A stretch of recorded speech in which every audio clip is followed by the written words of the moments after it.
सुहेल वड़ाइच साहब, सर आप कहिएगा, तारीख में बड़ी दफ़ा हमने इस तरह के जोड़ तोड़ देखे हैं सर। माइनस का जो ये टर्म है इसको भी हमने पहले कई दफ़ा सुन चुके हैं, बट ये पाकिस्तान तहरीक इंसाफ के कॉन्टेक्स्ट में कितनी मुख्तलिफ है और पाकिस्तान तहरीक इंसाफ के पास अब क्या ऑप्शन है, क्या रास्ता है, ये ज़रा हमें बताएं। देखिए, मुश्किल तो उन्हें है ऑप्शंस की, और क्योंकि वो एक टाइट कॉर्नर में है और जाहिर है ये पहली जमात नहीं है जो इस तरह टाइट कॉर्नर में आई है। किसी ज़माने में अगर बहुत पीछे ना जाएं तो किसी ज़माने में पीपल्स पार्टी थी, फिर नून लीग भी रहे, तहरीक इंसाफ भी रही, और उससे पीछे जाए तो कभी जमात इस्लामी रही, कभी अवामी लीग रही। तो इस तरह की मिसालें तो पहले भी मौजूद हैं। लेकिन निकलने का रास्ता क्या है, आपने चूंकि पूछा है, तो देखें, सियासतदान के पास तो रास्ता एक ही होता है, उसको सियासत ही कहते हैं, और ताकत के पास एक ही रास्ता होता है जिसको ताकत कहते हैं। तो अब ताकत और सियासत अगर नबुर्दबाज़ होंगे दोनों, तो जाहिर है उसमें तो फिर ताकत का पल्ला भारी होता है। तो इसके लिए पहली तो बात यह है कि ये चूंकि सियासत है, इसमें सियासत ही कार फरमा रहनी चाहिए। इसमें ताकत का इस्तेमाल जो है उससे कोई फौरी फायदा तो शायद मिल जाता है, देर पा फायदा नहीं होता। हमने माजी में भी देखा कि भुट्टो साहब को जब इसी तरह -1 करने की कोशिश की गई, मुस्तफ़ा जतोई, हफीज पीरजादा, बड़े बड़े नाम, मौलाना कौसर नियाजी, ये सारे अलग हो गए थे भुट्टो से, जो कैबिनेट के बड़े बड़े नाम थे, लेकिन कोई भुट्टो साहब की पॉपुलैरिटी पे फर्क नहीं पड़ा। फिर मोहतरमा बेनजीर भुट्टो के अंकल अलग हो गए, और इस तरह की मिसालें, बहुत दफा पार्टी को तोड़ने की कोशिश की गई, कुछ नहीं हुआ। इसी तरह जो है नवाज शरीफ का भी हुआ कि उनके भी साथी टूट गए, उनकी हुकूमतें चली गई, लेकिन पार्टी उनके साथ ही रही, वोटर उनके साथ ही रहा।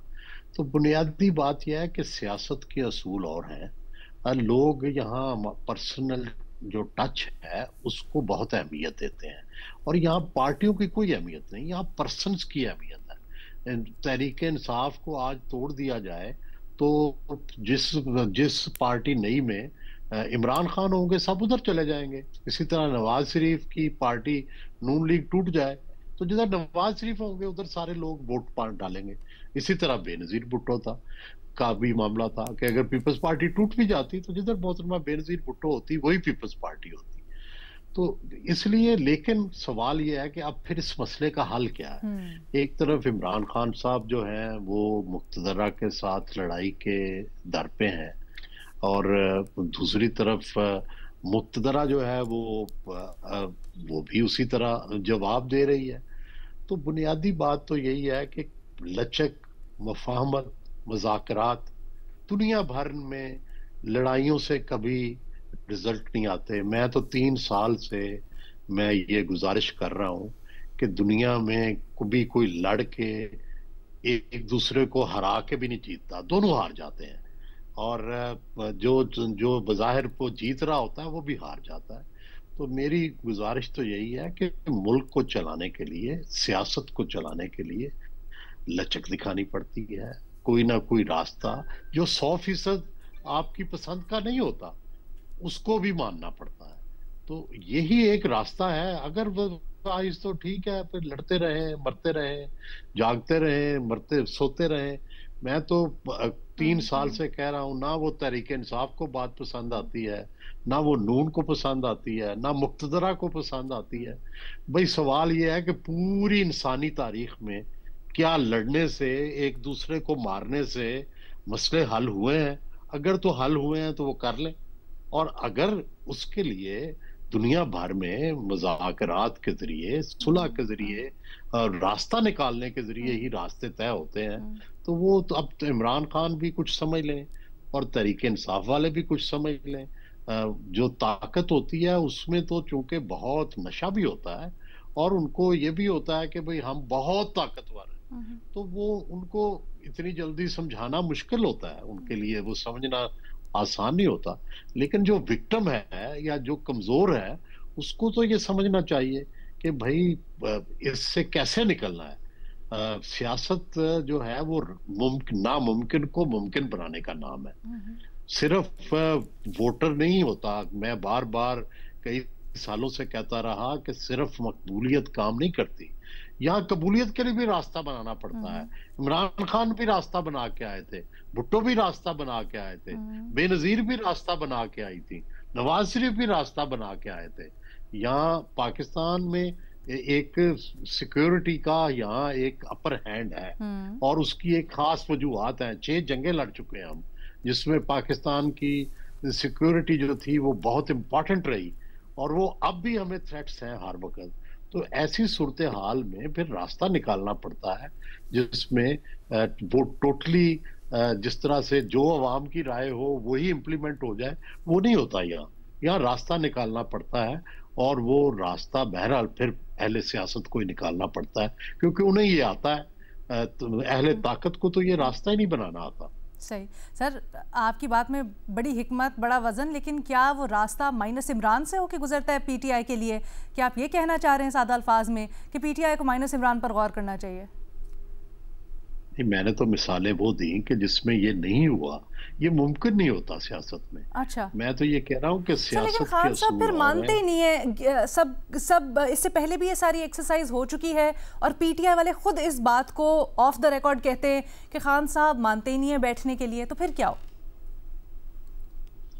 मेरा ख्याल है कि दुनिया में हर बंदा जो है उसका कोई ना कोई कमजोरी, कोई ना कोई उसका नरम पहलू होता है। तो वो हमें तलाश करना चाहिए तहरीक इंसाफ वालों को।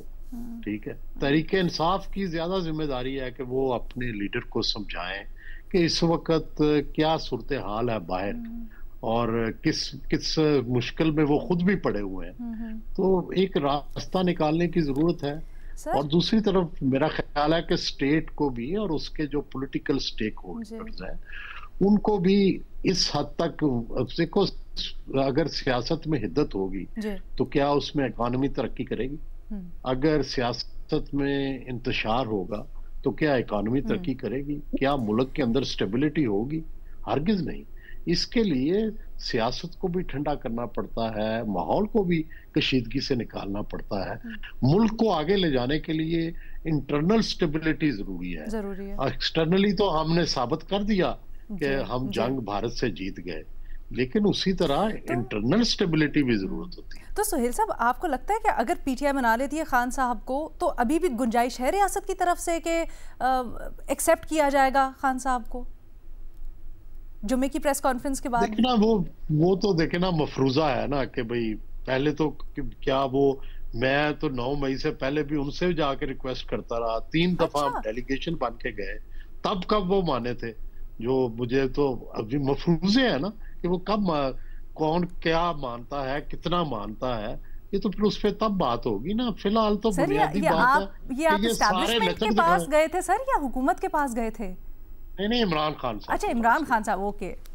ये गलत फहमी हो रही थी मुझे। लेकिन मैं रियासत का मूड सर आपसे पूछ रही हूँ, क्योंकि ना सिर्फ आपका तज्जिया तबसरा बड़ा तगड़ा होता है बल्कि आपके पास खबरें भी होती है ना सर।